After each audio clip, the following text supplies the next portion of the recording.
Hanya dengan menggunakan 4 bahan, hari ini kita akan sediakan satu dish vegetarian yang sedap.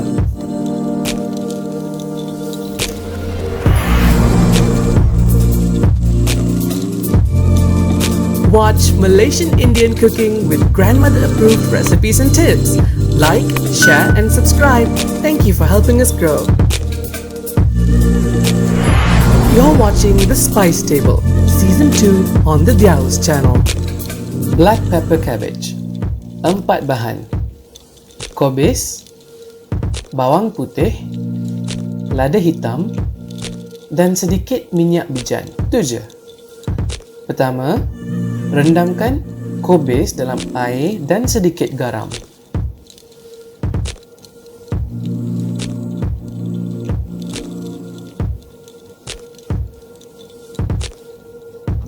Tumbuk lada hitam sehingga halus.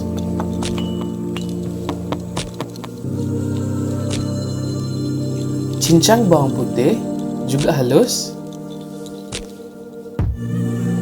Kalau perlu buang bahagian atas, sekiranya dah terlalu nampak tua, kita boleh keluarkan. Okey, jom masak. Panaskan sedikit minyak. Masukkan bawang putih.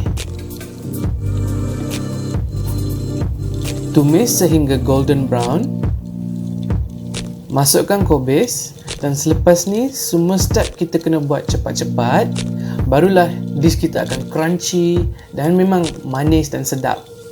Masukkan garam. Kacau cepat-cepat. Masukkan lada hitam.